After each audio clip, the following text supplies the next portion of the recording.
వందే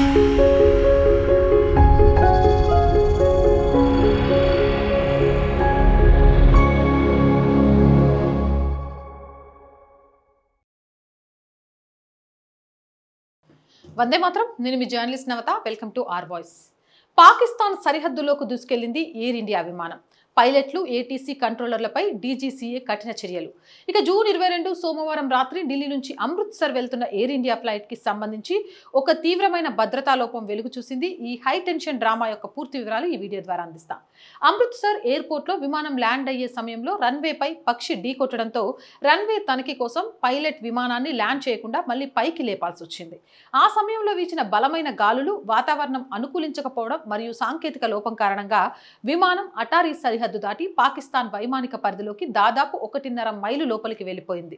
Pakistan ATC తమ radar లో భారతీయ విమానాన్ని చూడగానే అక్కడ ఒక్కసారిగా కలకలం రేగింది.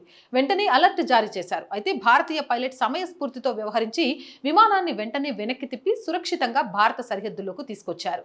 ఆ తర్వాత విమానాన్ని ఢిల్లీకి మళ్లించి సురక్షితంగా ల్యాండ్ చేశారు. పాకిస్తాన్ ఏటీఎస్ తో కూడా దీనిపై సమాచార మార్పిడి జరిగింది. భారత్ పాక్ మధ్య ఉన్న ప్రస్తుత పరిస్థితుల్లో ఇది ఒక పెద్ద సైనిక ప్రమాదానికి దారితీసేంత ప్రమాదకరమైన పొరపాటు. అయితే ఇరు దేశాల ఏటీసీ కమ్యూనికేషన్ సిస్టమ్ బాగుండడంతో ప్రమాదం తప్పింది. ఈ ఘటన జరిగిన తర్వాత దీని గురించి పై అధికారులకు రిపోర్ట్ చేయనందుకు గాను డీజీసీఏ అమృత్సర్ ఏటీసీ కంట్రోలర్ మరియు విమాన క్రూ సిబ్బందిపై తాత్కాలిక చర్యలు తీసుకుంది. విమానం బోర్డర్ దాటినందుకు కాదు, ఆ విషయాన్ని దాచిపెట్టి రిపోర్టు చేయనందుకు వారిపై ఈ యాక్షన్ తీసుకున్నారు. ప్రస్తుతం ఎయిర్ ఇండియా మరియు డీజీసీఏ ఈ నావిగేషన్ ఫెయిల్యూర్ పై లోతైన అంతర్గత విచారణను జరుపుతున్నాయి. వాతావరణం ఎలా ఉన్నా శత్రు దేశ సరిహద్దుల్లో విమానం వెళ్లడం అనేది తీవ్రమైన భద్రతా లోపమే. మరి దీనిపై మీరేమంటారు? మీ అభిప్రాయం ఏంటి అనేది కామెంట్ చేయండి. జై హింద్, జై భారత్. అండ్ మోర్ వీడియోస్ కోసం our group of channels, our voice, our political, our Sanskriti channels ని వెంటనే సబ్స్క్రైబ్ చేయండి. కంటెంట్ బాగుంది అనిపిస్తే లైక్ చేయండి, షేర్ చేయండి. ఆర్థికంగా ఆర్ వాయిస్ కి చేయూతనందించండి. ఆర్థికంగా మీ సపోర్ట్ ఈ రోజు చాలా చాలా అవసరం. ఆర్థికంగా సపోర్ట్ చేయాలి అనుకుంటే సబ్స్క్రిప్షన్ పక్కనే జాయిన్ అనే బటన్ ఉంది.